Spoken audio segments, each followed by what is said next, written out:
Nice to be back in the Zendo again. Actually, it's only been a week since I've been away, but it was quite a while before that, before last week. So today, I'd like to talk, I think a tentative title for this talk would be Zazen is the foundation of our life. And a few years back, I was offering some sittings and Dharma discussions at a retirement center up in Cloverdale. And there was an assortment of elderly people. And one day I was reading from Suzuki Roshi's book, Zen Mind, Beginner's Mind, the chapter called Nirvana, the Waterfall. I think probably a lot of you are familiar with that chapter. It's one of my favorites. And I've loved the way he clearly expresses with this beautiful metaphor the reality of our larger and true self as opposed to our smaller individual self.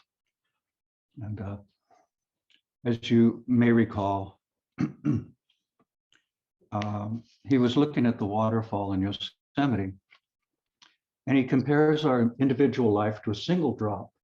He said that the water was falling like a curtain all the way to the bottom, and there are many individual drops. And he makes the point that all of those drops are essentially part of the river. And we lose touch with the fact that we are originally part of the river.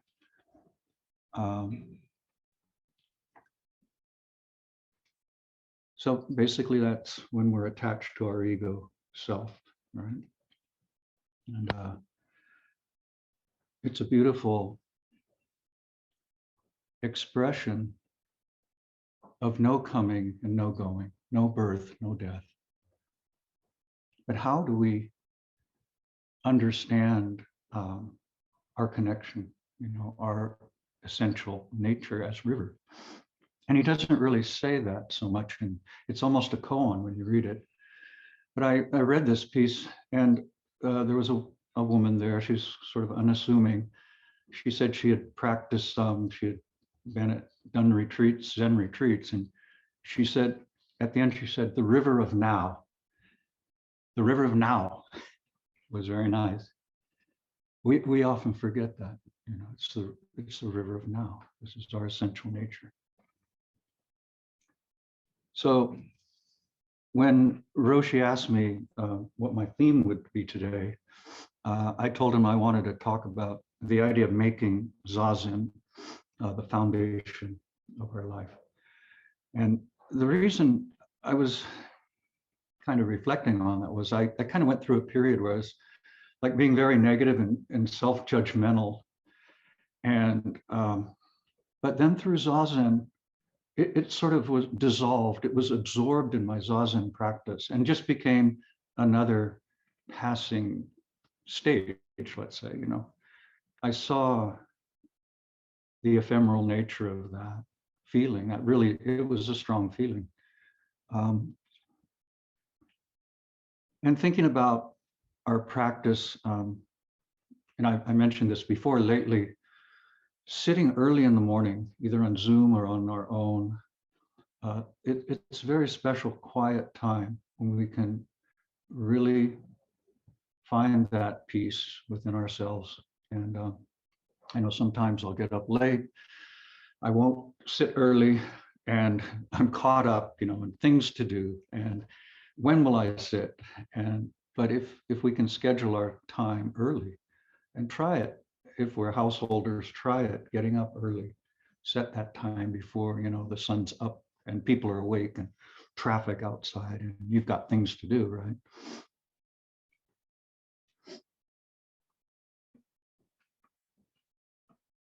So lately I've been reflecting on our posture, and sometimes I'll listen to there's videos of people talking about how to do Zazen, Zazen instruction. And it's kind of insightful when you see the different perspectives of how people are teaching. But there was a video by Harada Roshi, a Rinzai teacher, and he talks about as we sit, we take in the ki of the sky through the crown of our head, and we take in the ki of the earth through our feet to our feet and our legs. And of course, they're going to meet in our Tanden Kikai, in our center, right? Where we're enshrining this, where we can place our mind.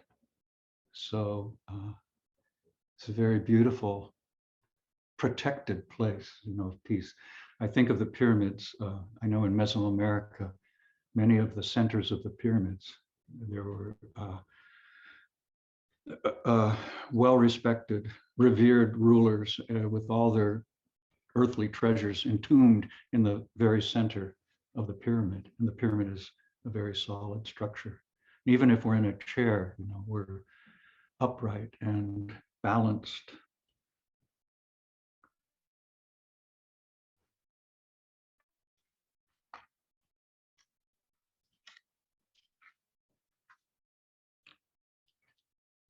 So Suzuki Roshi mentions this in his book, Zen Mind, Beginner's Mind, about the harmony of our physical systems as we're sitting. And it's very beautiful.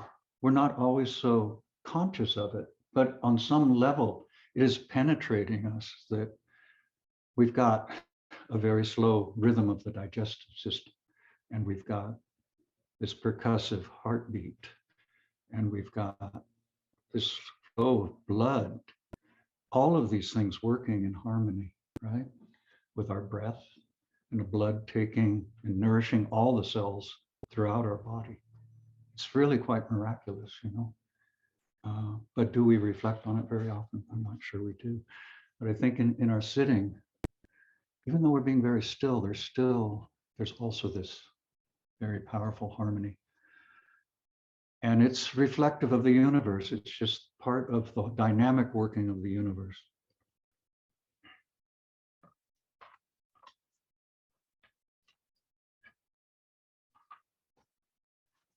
So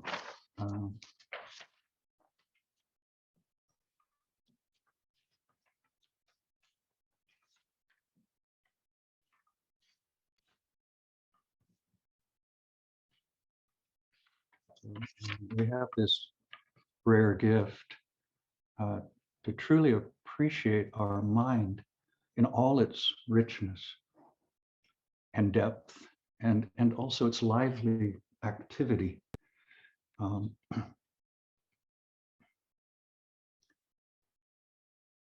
But so often we're caught up in our small-minded views of the world and how we look at Zazen itself,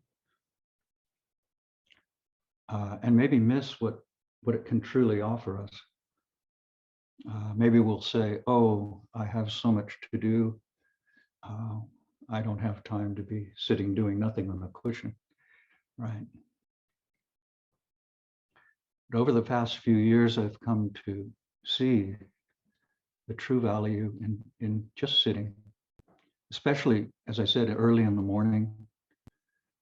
As we continue our practice with diligence, constancy, we naturally feel and appreciate the great depth of serene calmness available to us in Zazen.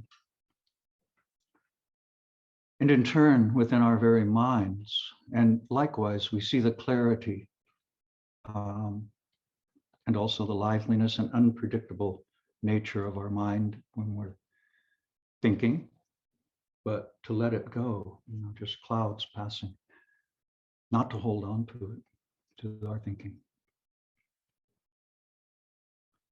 It's just our functioning brain, right? So over time, we come to trust our inherent calmness, and it can accompany us in our daily lives.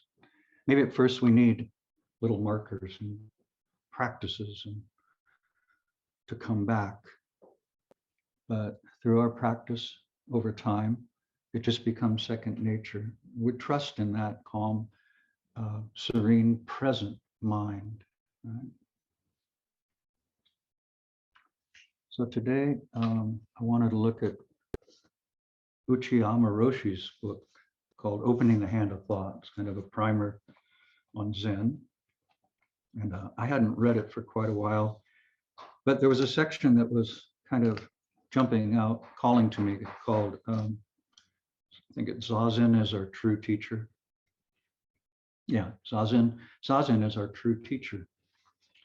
And this is in a section near the back of his book called The Way Seeker. And I'll read the introduction to this. The Way Seeker is an essay based on the last lecture given by Koshu Uchiyama Roshi before he retired as abbot of Anteji, then located in Kyoto. It was given there on February 23rd, 1975. Uchiyama Roshi served as abbot of Anteji for 10 years, following the death of his teacher, Kodo Sawaki Roshi, who passed away in 1965. It was snowing heavily. The lecture lasted for about 2 hours, and there were about 100 people attending. In this essay, Roshi presents what he felt to be 7 salient points to follow in promoting Buddhism. So one of these points, I didn't realize this chapter was in this section, but this is actually the second point that he talks about, as Zazen is our true teacher. Hoson, although generally referring to the enshrined Buddha nature, actually means that which is most revered. That is, as I mentioned earlier, the Zazen of opening the hand of thought. Letting go of thought is the highest value and is most worthy of veneration.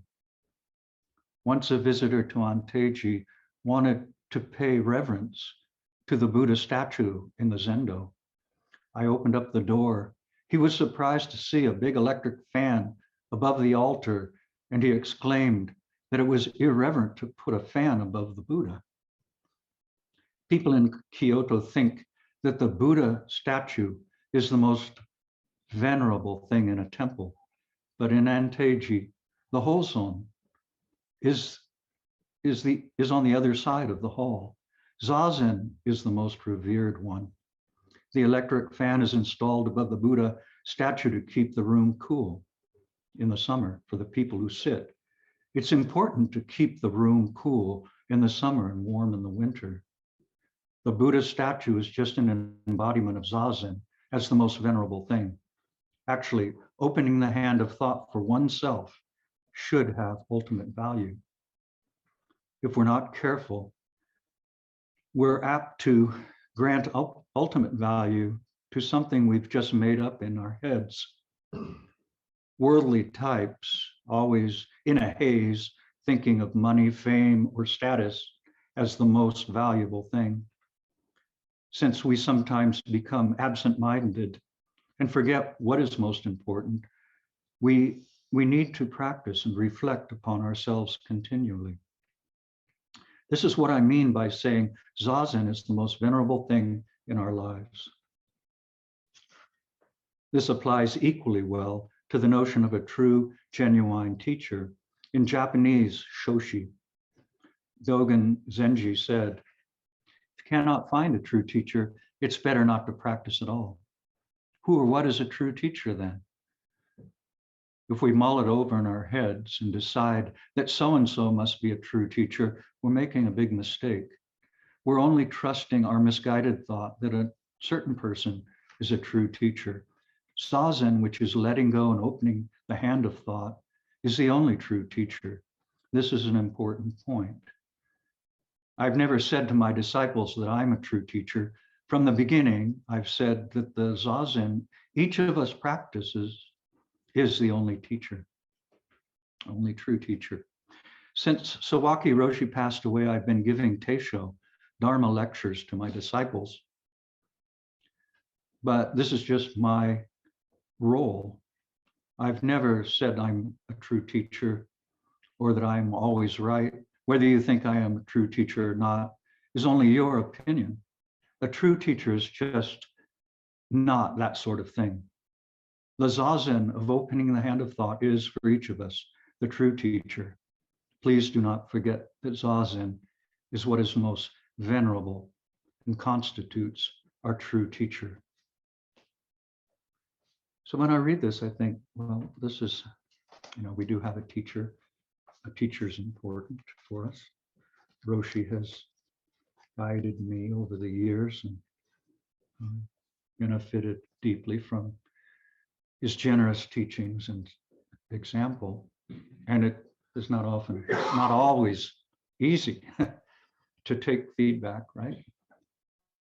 But in the long run, it's pointing us in the direction, pointing us in the path that we have to walk, right? Roshi's not going to walk it for us, or no one else is going to walk it for us. But here he's saying, highlighting the primacy of Zazen itself. I'll read a little more from the opening section here. It's called Opening the Hand of Thought. This is the most important point for us as students of Dogen Zenji. No one emphasized practicing Buddha Dharma only for the sake of Buddha Dharma. More than he did, I think the most important expression in his teaching is Buddha Dharma.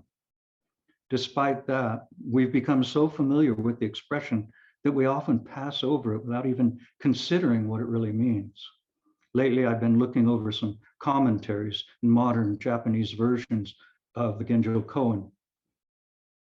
Because I'm going to translate it into modern Japanese and write my own commentary. At the start of the chapter are the words, when all dharmas are the Buddha Dharma. Yet no one seems to have picked up on that word, Buddha Dharma, and really deeply investigated its meaning. Really, we don't know what it means at all. We should start, therefore, by examining just what Buddha Dharma really is. I've been thinking about it for a long time now, because the essence of Dogen Zenji's teaching is Buddha Dharma. Recently, I felt very keenly that the koan of Sekito Kisen's no gaining, no knowing expresses the meaning of Buddha Dharma best. The koan is the 91st case in the 3rd volume of Shobogenzo Sambyaku Soku, commentary on the 300 koans, compiled by Dogen. Sekito was the great Zen master, one of the great Zen masters in the flowering of Zen in China. He was asked by one of his disciples, Zen master Tenno, what is the essential meaning of the Buddha Dharma? Sekito replied, no gaining, no knowing. Tenno asked again, can you say anything further? Sekito answered, the expansive sky does not obstruct the floating white clouds. I was deeply moved by this koan while I was staying at Jipoji Temple in Tanba. From 1945 to 48, I asked Sawaki Roshi to write the calligraphy for the words, the expansive sky does not obstruct white clouds floating. Later, the calligraphy was framed and hangs now at Anteji. The expansive sky does not obstruct the floating white clouds. It lets them float freely. I think these words from the koan fully express the meaning of Buddha Dharma. At first, Sekito answered no gaining, no knowing to the question, what is the essential meaning of Buddha Dharma?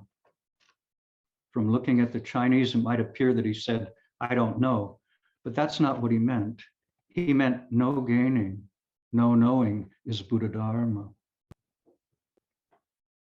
No gaining, no knowing is the attitude of refraining from fabricating. In other words, it means to be free from the ideas we make up in our head. I call this opening the hand of thought. When we think of something, we grasp We grasp it with our minds. If we open the hand of thought, it drops away. This is Shinjin Datsuraku, falling off of body and mind. When hearing Dogen's words, Shinjin Datsuraku, many people imagine something like their body becoming unhinged and falling apart. This is not the correct understanding. When we open the mind, open the hand of thought, the things made up inside our heads fall away. That's the meaning of Shinjin Datsuraku. So this term, for those of you who aren't familiar with it, was what Dogen's teacher said while they were meditating late at night, and the monk next to Dogen was falling asleep. And Ryujing, Dogen's teacher, took off his sandal and he said, Shinjin Datsuraku, and slapped the monk. And at that moment, Dogen had an awakening. So he said, Shinjin Datsuraku, Datsuraku, Shinjin, mind, body, falling off of body and mind. When we open the hand of thought, the things made up inside of our heads fall away. That's the meaning of Shinjin Datsuraku. This expression, opening the hand of thought, has to be equal to the ancient master's finest phrases. For example, Zen master Bankei coined the expression unborn Buddha mind. This was wonderful during the Tokugawa period, but unborn Buddha mind doesn't mean much to people these days. Well, I like the expression. Roshi's talked. Bankei said that all problems are resolved with unborn Buddha mind. In the same way, all problems are resolved by opening the hand of thought. When we try to put everything in order using our brains, we never succeed. Since all of our troubles are caused by our discriminating minds, we should open the hand of thought. This is Shinjin Datsuraku. That is when all our troubles disappear.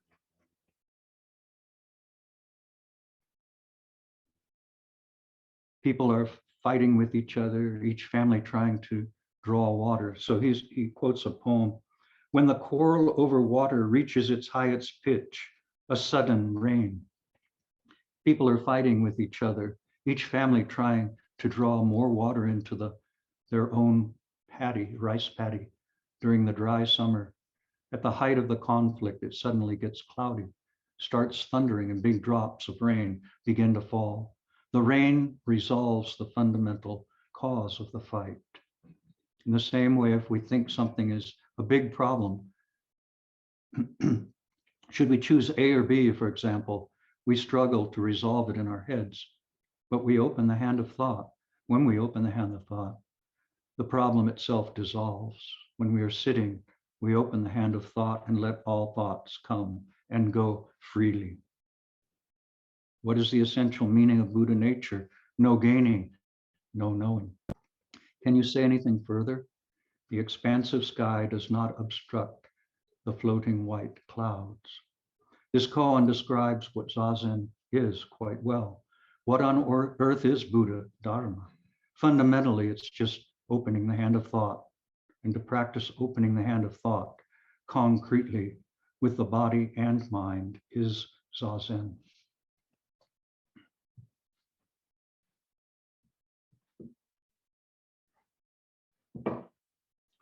So the other night we were in our study group, and there was a question, what is the benefit of Zazen?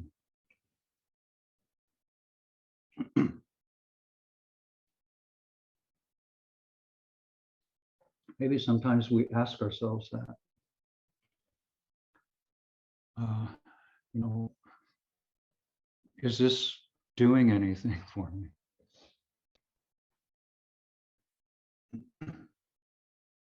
Can I actually let go of thought? But as we practice over time with constancy, we find that trust. And when that question came up in the study group, we kind of paused there. There's like a collective pause. for me, I was thinking, well, yeah, there's benefits, but that's not the aim of our practice. That if we're, looking for gain in our zazen, we're just being led by our desires, right?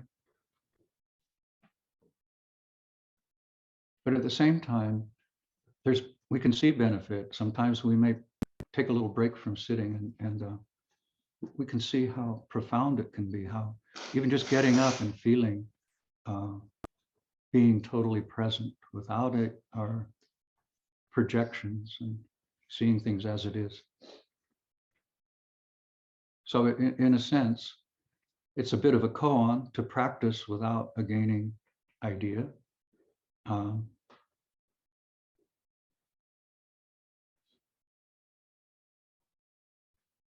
But as Suzuki Roshi mentioned it too. It's just we're not sitting for to experience great peacefulness.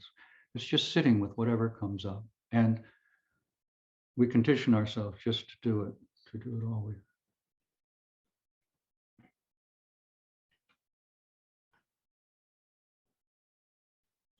His quote, he has an interesting quote about purity. By purity, we do not mean to polish something, trying to make some impure thing pure. By purity, we just mean things as they are. When something becomes dualistic, that's not pure. If you think you will get something from practicing, already you're involved in impure practice. So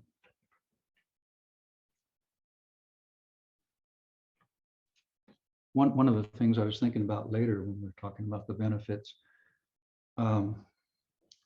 I've been a householder. I haven't been a resident here, but I've spent time during retreats, during Ongo.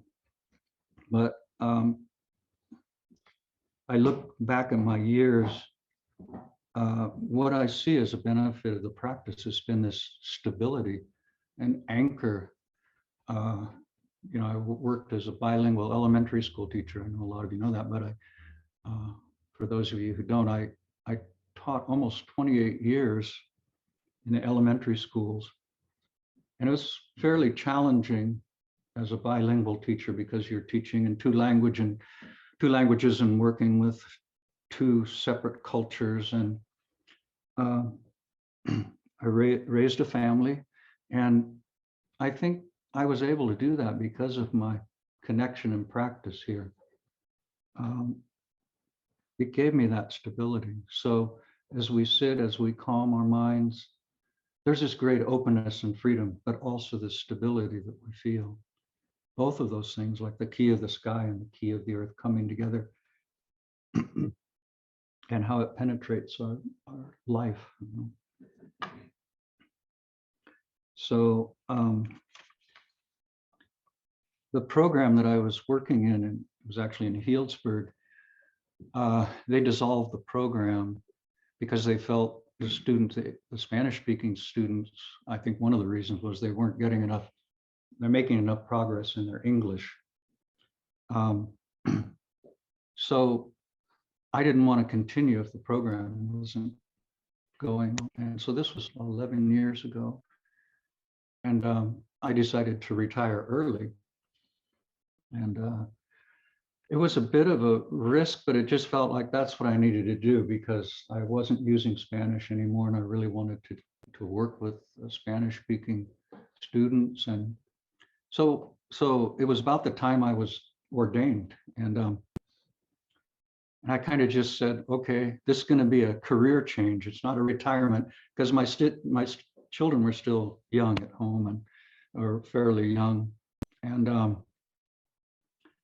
I spent, I don't know, maybe 5 or 6 years doing various jobs as a community liaison and subbing in schools, which was challenging, but also good to see. I was able to see many different schools. And then finally, I got the position where I am now. I work as a Spanish teacher, part-time Spanish teacher in an elementary school. This is out in Alexander Valley, east of Healdsburg. And it's actually ideal. It's like I work 3 days a week. The school is sitting in this beautiful valley, a very small school, and there's one class per grade level. So there's 7 classes, and classes are fairly small. So kinder through 6 adds to 7, and I'm there 3 days a week. I spend a half hour in each class. So each day that I'm there, I teach over 100 students.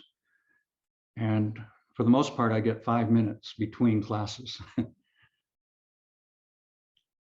And during that 5 minutes, I'm making the transition. Right now, they're doing some building, and my office is in the copy room, which is kind of interesting. But in that 5 minutes, what I do is I mark all the things. So I've got a little plan. I mark all the things that I've done.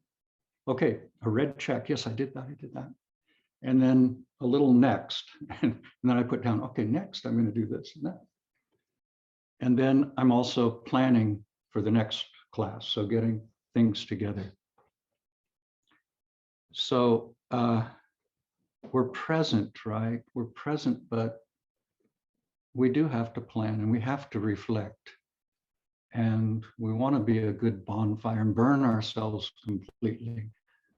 But we also can't neglect planning ahead and organizing. Suzuki Roshi said, we've got to organize our life to sit, right?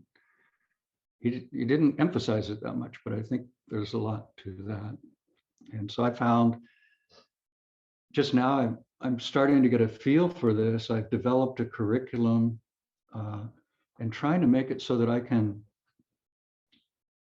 make it engaging for the students at each grade level. I can't repeat, in a regular classroom, you can do the same thing. You've got new students every year, but I'm teaching the same group of students moving up. So I've got to come up at each grade level, I come up with a different thing, right? And I've got to spiral back to the teaching we've done. And so in kindergarten, I'm teaching songs, Spanish songs. And now in 6th grade, the kids are doing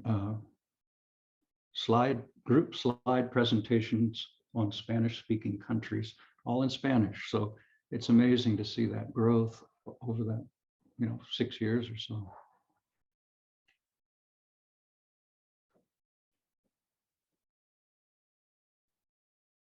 So Suzuki Roshi, in his book, he emphasized beginner's mind. For our Zen practice, it's very critical to approach things freshly. How do we approach things? How do we not get, in doing it over and over, not really see it with our vows and our practice to do it sincerely? But in the same hand, in the workaday world, there's value in skillfulness and expertise. I'm not going to hire an electrician to fix my plumbing, or I'm not going to ask a pre-med student to do my heart surgery, In the same way, our thinking mind, there is value in it, but we don't want to hold on to it. We want to let it go. We want to appreciate it and let it go.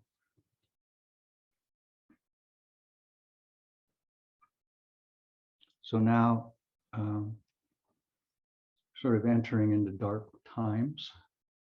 And I guess I could list the litany of things we've been faced with. But I think most of you know.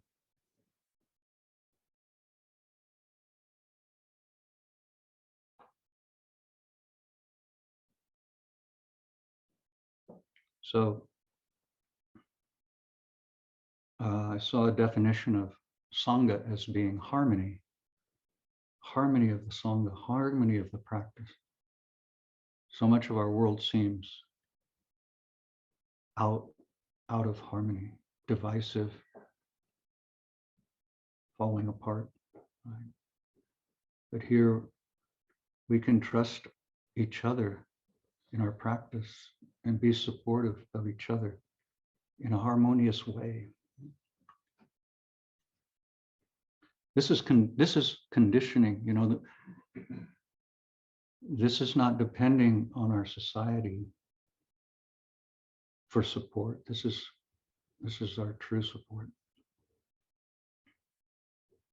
Many years ago, when I first went to Japan, I was visiting many different things in temples, and I was in Kyoto at I think it was a Nichiren temple.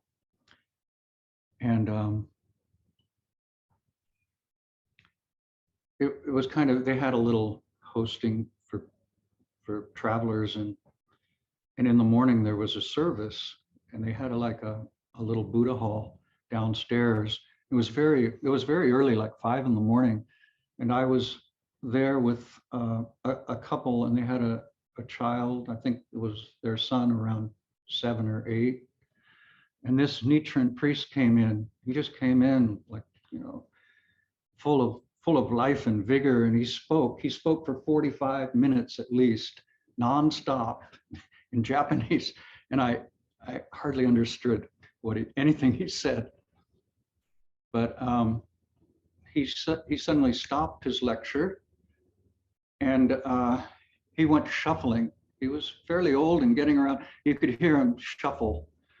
And in the hallway, I had noticed there was a step in the hallway, and it was very dark. So we talked for, you know, and then he was done, and you hear him walking through the darkness, and all of a sudden, bang! It was totally silent. Like, oh man, what happened? He didn't say anything. You expect him, you know, oh, or swear or something. It was just silent. And then the shuffling started again, and he was gone. And it really stayed with me. And I've been reflecting on it. Actually, you know, we can kind of almost laugh at it, but we're also that priest who meets something in the darkness, you know. In fact, when I was at the temple in Japan this last time, I became that old priest. We had a full moon ceremony, and sometimes I wasn't quite sure where the ceremony was going to be held. And this ceremony was in the Buddha hall, and I was thinking, well, maybe it's in the Zendo. Maybe they're there meeting, and then they're going to go. And I was late because the tabi shoes were really tight. They were hard to put on for me. And I finally got them on, and I went rushing down, and there's this very long step, and it was dark, and I went crashing and just flat on my face practically. Later, I did reflect on that priest, but so what I kind of take from this is, when we're in this darkness, you know, we have to we slow down, you know, and see our way feelingly, you know. This is time to move. We can move inward. We can offer the path for people to take the step, a backward step, right? And this can be our gift, our bodhisattva gift to others, as guidance for others, right, in these times.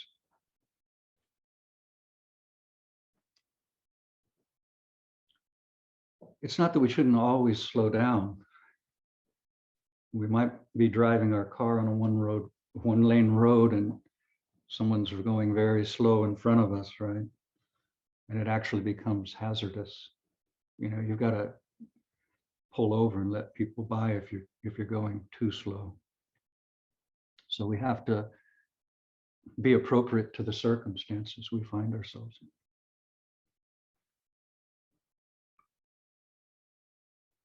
So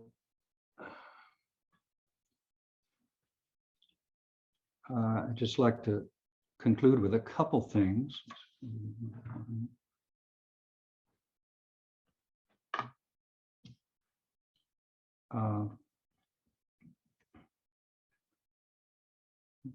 So I'd like to say it's vital we place our trust and faith in the three treasures, in the power and wisdom of upright sitting. In this way, we firmly recognize and establish our essential connection to the oneness of the river. And this is the true meaning of taking refuge. So I'd like to close with this poem. It's a well-known poem by Hakuin called Song of Zen. All beings by nature are Buddha, as ice by nature is water. Apart from water, there's no ice. Apart from beings, no Buddha. How sad that people ignore the near and search for truth afar, like someone in the midst of water crying out in thirst, like a child of a wealthy home wandering among the poor, lost on dark paths of ignorance. We wander through the six worlds, from dark path to dark path. When shall we be freed from birth and death? O the Zazen of the Mahayana, to this the highest praise, devotion, repentance, training, the many paramitas, all have their source in Zazen. Those who try Zazen even once wipe away beginningless crimes. Where are the dark paths then? The Pure Land itself is near. Those who hear this truth even once and listen with a grateful heart, treasuring it, revering it, gain blessings without end. Much more, those who turn about and bear witness to self-nature that is no nature, go far beyond mere doctrine. Here, effect and cause are the same. The way is neither two nor three. With form that is no form, going and coming, we're never astray. With thought that is no thought, and singing and dancing are the voice of the law. Boundless and free is the sky of samadhi, bright the full moon of wisdom. Truly, is anything missing now? Nirvana is right here before our eyes, this very place, the lotus land, this very body, the Buddha.